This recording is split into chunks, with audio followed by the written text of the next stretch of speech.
दोस्तों आज की इस वीडियो में मैं आपको बताने वाला हूँ कि गुस्ल करने का तरीका क्या है, नहाने का सुन्नत तरीका क्या है। मैं हर वीडियो आपको प्रैक्टिकल करके दिखा रहा हूँ। इससे पहले वाली वीडियो में आपको मैंने बताया था वज़ू करने का प्रैक्टिकल तरीका क्या है। अब बारी है गुस्ल करने की, तो मैं गुस्ल करने का तरीका आपको बताने लगा हूँ, तो ध्यान से देखिएगा। देखिए, सबसे पहले जब आप गुस्ल खाने में दाखिल होंगे, जहाँ आप नहा रहे हैं, जहाँ आप नहाने वाले हैं, उस जगह जैसे दाखिल होंगे तो सबसे पहले उल्टा पैर रखेंगे, आते वक्त उल्टा पैर, और बाहर निकलते वक्त सीधा पैर बाहर निकालेंगे। एक चीज़ ये। दूसरी बात ये कि अब गुस्ल खाने के अंदर आप आ चुके हो, ठीक है। अब आप जो कपड़े पहने हैं, जिस मिसाल के तौर पर जैसे मैं लुंगी पहना हूँ या पैंट पहने हो, आप जो भी कपड़े पहने हो, अगर ये नापाक हैं तो इन कपड़ों को उतार देना है। क्योंकि अगर आप नापाक कपड़े को पहनकर गुस्ल करेंगे तो नापाकी और फैल जाएगी, आप और नापाक हो जाएंगे, पाक नहीं होंगे। इसलिए आपके बदन में जो नापाक कपड़े हैं उन नापाक कपड़ों को आप अलग कर दें, ठीक है।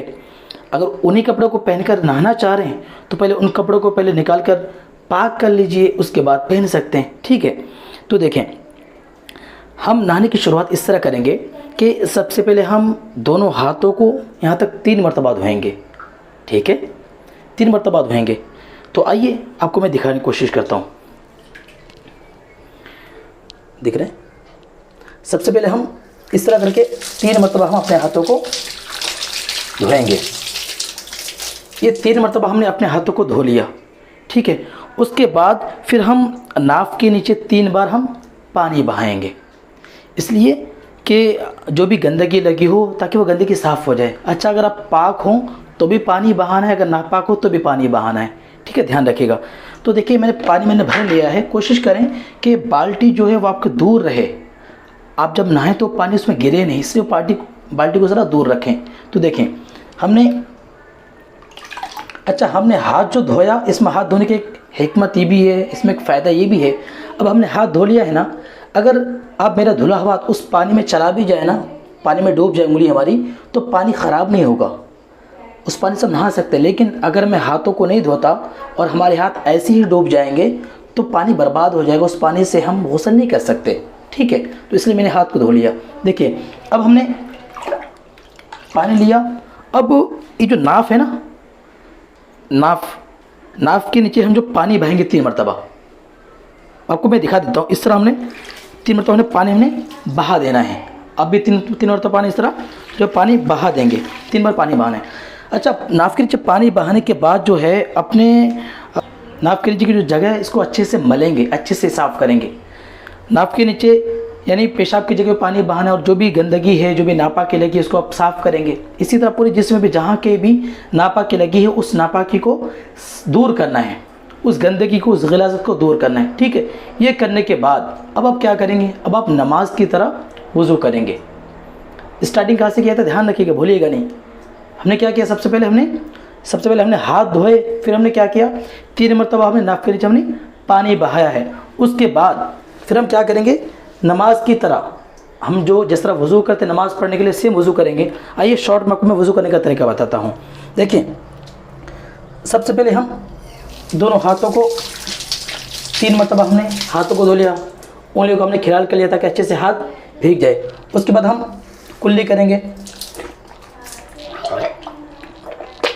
कुल्ली गरारे के साथ में करना है ताकि हलक तक पानी पहुंच जाए, ठीक है।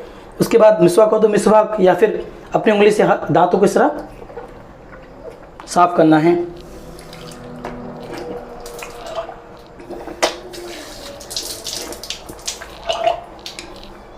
तो 3 कुल्ली हमने कर लिया। उसके बाद हमने 3 कुल्ली कर लिया। अब हम नाक में 3 मरतबा पानी चढ़ाएंगे।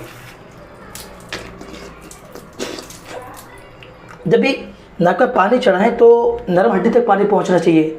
उसका तरीका यह होगा कि पानी आप नाक के करीब रखकर हल्का सा खींचने की कोशिश करें ताकि ऊपर पानी पहुंच जाए, ठीक है। 1 मरतबा हमने नाक को साफ कर लिया, फिर दूसरी मरतबा, ये 2 हो गया। अब ये तीसरी मरतबा करने जा रहा हूँ, ठीक है। यानी सीधे हाथ से पानी चढ़ाना है और उल्टे हाथ की छोटी उंगली से नाक को साफ करना है। अब हमने कुल्ली भी कर लिया, हमने नाक में पानी चढ़ा लिया। अब हम चेहरे को धोएंगे। तो ये जो हमारे जो बाल उगते हैं ना, जहाँ से बाल निकलते हैं, बाल उगने की जगह से थोड़ी के नीचे तक, एक कान के लौ से दूसरे कान के लौ तक, ये पूरा हमें 3 मरतबा धोना है।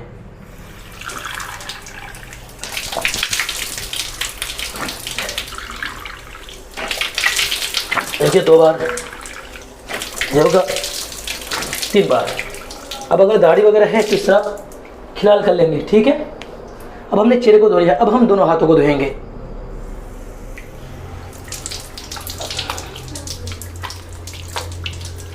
इस तरह हमने एक हाथों को हमने 3 बार हमने धो लिया, ठीक है।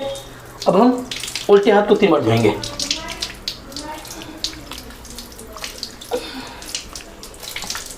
कोशिश करें कि ये नीचे का हिस्सा भीग जाए। कई लोगों के नीचे का हिस्सा कईयों का भीगता नहीं है, इसलिए जब भी आप ऊपर से हाथ फेरें तो नीचे से भी हाथ फेरना ताकि दोनों हिस्सा से भीग जाए। हमने हाथ धो लिए, अब हमें मसाज करना है। मसाज करने का तरीका ये है कि आप थोड़ा सा पानी लें, दोनों हाथों को इस तरह भिगाएं और फिर सर का इस तरह मसाज करें, ठीक है। पीछे इस तरह लेके जाएंगे, हाथों को वापस लाएंगे और इस तरह फिर कानों का मसाज करेंगे, ठीक है। अब अंगूठे से कान के पीछे के इस तरह मसाज करके फिर इस तरह गर्दन का मसाज करेंगे। तो हमने मसाज कर लिया। उसके बाद फिर हमें पैरों को धोना है। देखें इस तरह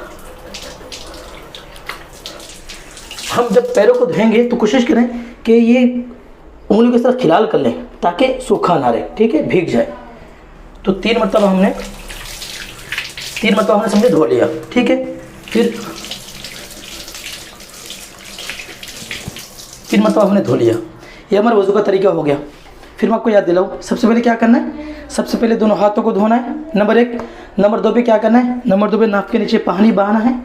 नंबर 3 पे वज़ू करना है, जिस तरह हम नमाज के लिए वज़ू करते हैं, ये हो गया। अब नंबर 4 पे नहाने की बारी है। अब नहाने की शुरुआत इस तरह करेंगे। सबसे पहले सीधे कंधे पर इस तरह करके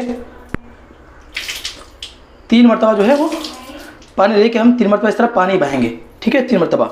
इसी तरह हम फिर उल्टे कंधे पर 3 मरतबा पानी बहाएंगे, ठीक है। इस तरह 3 मरतबा हम पानी बहाएंगे। उसके बाद फिर 3 मरतबा पानी जो है हम सर पे पानी बहाएंगे, ठीक है। सर पे हम पानी बहाएंगे 3 मरतबा। अब हम 3 मरतबा सीधे कंधे पे पानी डाल चुके हैं, 3 मरतबा उल्टे कंधे पे, अब सर पे भी हमने पानी बहा लिया है। अब हमें पूरे बदन को, चेहरे को, पूरे बदन को मलना है, पूरे बदन को इस तरह घसना है ताकि पूरा बदन भीग जाए। ख्याल रखिएगा कि इस तरह मल लें ताकि पूरा भीग जाए, इसी तरह इधर मल लें ताकि पूरा भीग जाए, और सर से पैर तक पूरा मलना है। इसी तरह नाक के नीचे का जो हिस्सा है, ये पैरों के दरमियान इस तरह और पूरे बदन को जो है पूरा भिगा देना, पूरा मल लेना है ताकि जिस्म का कोई भी हिस्सा सूखा ना रहे। अब हमने पानी बहा लिया है, जिस्म को हमने भिगा लिया है। अब जो भी साबुन वगैरह इस्तेमाल करते हैं, साबुन लगाएं, शैम्पू लगाएं, पूरे बदन को अच्छे से भिगा लें, ठीक है। उसके बाद लास्ट में फिर पानी बहाएंगे।